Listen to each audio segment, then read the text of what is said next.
May 30th, 2005, Memorial Day. A father, 2 brothers, and a family friend would show up at the home of Donnie Swindell. 4 people would be killed with an AK-47 style rifle. The family involved, the Postelles, believed that Swindell was responsible for a motorcycle accident that caused a brain injury to Brad Postelle, the father, in 2004. Of the bunch, only one of the brothers would earn a death sentence. On this episode of Chasing Killers, we'll be exploring the life and death of Gilbert Postelle. Let's get into it.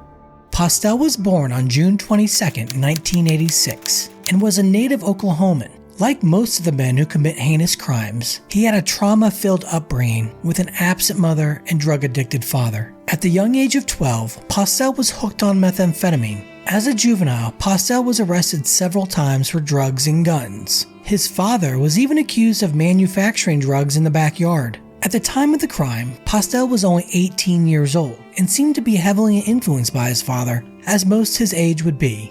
The group of men would show up at the victim's trailer and begin the massacre. Gilbert shot Donnie Swindell and Terry Smith on the spot. Amy Wright and James Alderson attempted to flee, but he also shot and killed them. Over 30 rounds from the rifle were fired. Swindell's mother would later say that her son's body was so riddled with bullets that she was never able to say goodbye. The 4 would go on the run. In July 2005, their van would be located, which was observed on cameras leaving the crime scene, but they were still nowhere to be found. Gilbert was arrested on August 17, 2005. His father and brother were arrested the day before. It would take years for the trial to begin, but in May 2008, prosecutors would try to prove their case.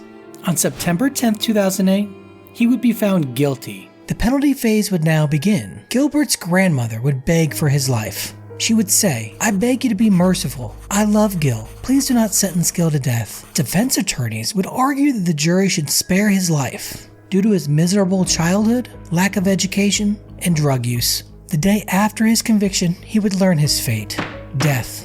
Following the death penalty being read aloud in court, the son of Terry Smith stood up and clapped. He had to be removed from the courtroom. He later said, "Justice has been served." Gilbert's brother David would receive a life sentence for his involvement because it was thought he did not fire the weapon. The father, Brad, was found incompetent to stand trial due to what started the whole thing: the brain injury from the motorcycle accident. If you enjoy my death row profiles, make sure you hit that like button and subscribe so you don't miss any new content. Following the sentence, the case would be appealed through the state court system. In December 2011, the Oklahoma Court of Criminal Appeals upheld the death penalty for Postelle. Gilbert's brother would later confess to being the shooter, but this was probably just an effort to get him off of death row. Another controversy would surface in 2017. Gilbert was trying to get married while in prison, but was required to appear in person at the local courthouse to apply for the marriage license. The governor of Oklahoma would step in and say that Gilbert was not leaving death row. He would later obtain the license via video. In 2021, a botched execution would occur in Oklahoma, paving the way for another appeal. This would also be denied by the United States Court of Appeals in November 2021. Gilbert's last chance at life would come in December 2021. In the form of a clemency hearing, Gilbert's lawyer would tell the board, "I think he needs a certain amount of forgiveness because he grew up in an environment that was almost exclusively negative." Gilbert himself would also make a statement, "I do understand that I'm guilty, and I accept that. There's nothing more that I know to say to you all than I am truly sorry for what I've done to all these families." The Pardon and Parole Board would deny clemency. The U.S. Supreme Court would also refuse to grant a stay of execution.